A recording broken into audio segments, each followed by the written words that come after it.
मैंने जो ये डेमो बनाया है, ये लॉगिन के लिए जो है, लॉगिन बॉट है बेसिकली। तो जब भी आप पाइथन फाइल रन करवाते हो, तो उसके लिए आपको लिखना पड़ता है कमांड में पाइथन और जो भी आपकी फाइल का नाम है, ठीक है। तो ये सिंपल भाषा में आप कह सकते हो, ये एक पाइथन की स्क्रिप्ट है।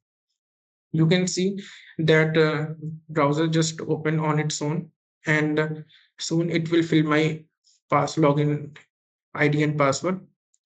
And I will just zoom this screen so you can see it is currently in sign out state, ठीक है। So I am, you can say मैं पहले साइन इन था, अब मैं ऑटोमेटिकली साइन आउट हो गया हूँ, ठीक है। मैंने इसमें कुछ नहीं किया, वो स्क्रिप्ट चली है, स्क्रिप्ट अपने आप रन हो गई है, ठीक है। उसने जितना भी ब्राउजर ऑटोमेशन था, मैंने कोड कर दिया था कि ये करो, वो करो, ऐसे करो, तो वो अपने जो जो इंस्ट्रक्शन दिए थे वो फॉलो करके इजिली उसने पूरा पूरा टास्क कर दिया। अब मेरे को अगर साइन इन करना है तो मैं स्क्रिप्ट वापस चला दूंगा, तो अब ये क्या करेगा, ये मेरे को साइन इन कर देगा उधर। तो अब इसमें देखिए कुछ चीजें देखिएगा कि अब अगर मान लो कि कोई आपकी एप्लीकेशन होती है, ठीक है। अब आपकी कोई एप्लीकेशन है, वो उधर गया, अभी इसमें सिर्फ एक फीचर है साइन इन साइन आउट का, ठीक है। अब देखिए मैं साइन इन भी हो गया इसमें, ठीक है।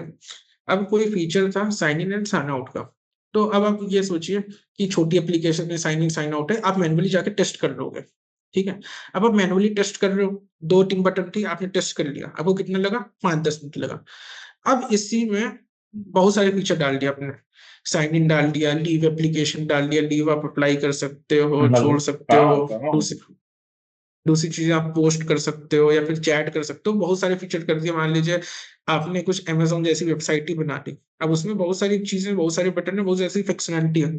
अब अगर आप किसी ह्यूमन को कहोगे जाके एक एक फीचर टेस्ट करो, सोचो उसको कितना टाइम लगेगा, और टाइम लगेगा, प्रोडक्शन में डिले होगा, और कुछ एरर भी हो सकता है।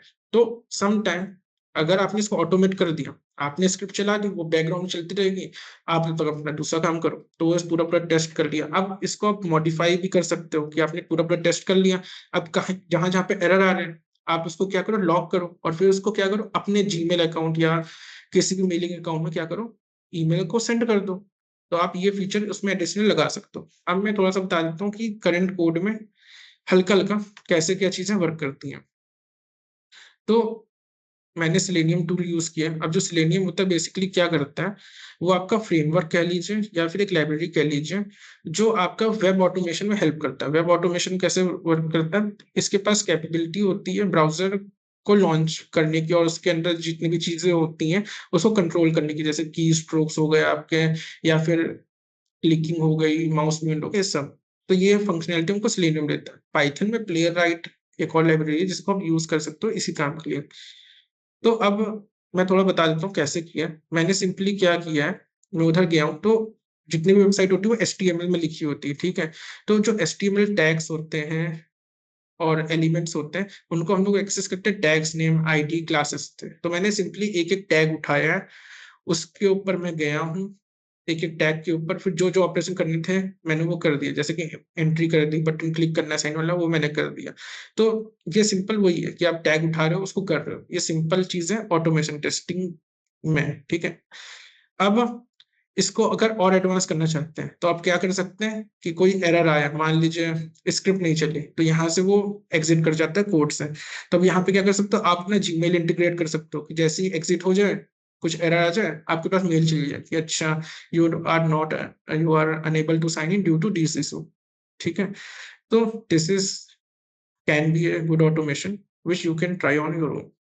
So in this part, जो कोड था ये ऑटोमेशन का, अब इसमें कुछ चीजें हैं कि हम लोग बेसिकली, आप लोग ये तो समझ गए होंगे कि ऑटोमेशन हम लोग क्यों कर रहे हैं। अब बात ये है कि हम लोग पाइथन का ज्यादा यूज क्यों कर रहे हैं। पाइथन का इसलिए यूज कर रहे हैं क्योंकि अब पाइथन में कई सारी लाइब्रेरीज आ गई हैं, जिनसे हम लोग ये काम इजिली कर पा रहे हैं। जो हम लोग जावा वगैरह में करते थे, कोड ज्यादा हो जाता था, कॉम्प्लेक्स हो जाता था, वही पाइथन में काफी सिंपल रहता है, आप उसको इजिली रीड कर सकते हो, उसको स्केल कर सकते हो, ठीक है। अब कुछ लाइब्रेरीज हैं, जैसे कि सेलेनियम हो गया, प्लेराइट हो गया, ये आपको यूआई इंटरेक्शन वगैरह प्रोवाइड करते हैं। ब्यूटीफुल सूप जो हो गया, ये आपकी पार्सिंग में काम आता है कि HTML से डेटा निकाल लो, XML से डेटा निकाल लो। Then there is you can say a request module, जो आप कर्ल ऑपरेशन करते हो पोस्टमैन से कोई एपीआई हिट करते हो, ठीक है, एचटीटीपी करके। तो वो बेसिकली क्या करता है, पाइथन की आपको ऑपरेशन प्रोवाइड करे कि आप एपीआई को हिट कर पाओ, ठीक है। Then the last thing is PyAutoGUI, ये आपके की स्ट्रोक को पूरा मिमिक करता है। ये आपने बता दिया mouse, how should mouse move, how should keyboard work, तो ये उस काम के लिए होता है। अब then the most important thing कि not the best language to learn, because जो एआई है वो हमारा जा रहा है, मतलब यू कैन से इन ट्रेंडिंग, हर चीज में एआई इंटीग्रेट हो रहा है।